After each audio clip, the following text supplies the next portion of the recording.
Well, who picks them up at home? Well, you have time then.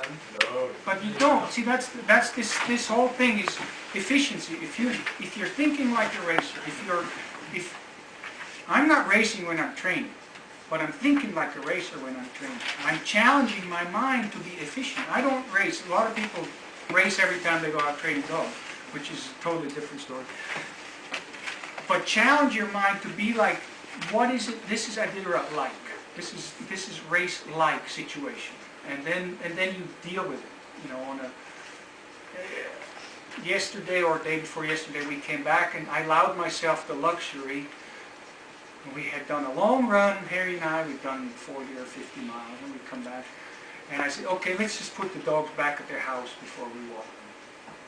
And I felt guilty because that's not racing. That's not what we do. I let my dogs go to their houses, and then we went down and made soup, and then we souped them. And I felt bad about that because that's not the right. What we do is we arrive and we eat in harness because we're racing minds. So, and every now and again you just turn all the dogs loose and you put them back to the house, and because it's so much easier to water them all than to break it down in 3 or 4 trips and water the ones you just trained.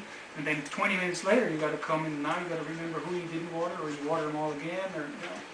But that's the racing mind, I think.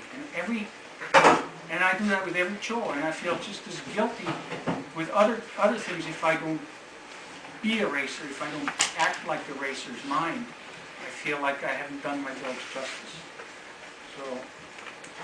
So the checkpoint routine has evolved over. Like I say, this is my 22nd anniversary of my rookie year, so it has evolved over certainly that many races, and a lot of it has come from experience in how not to do things. You judge people and you look at what they do and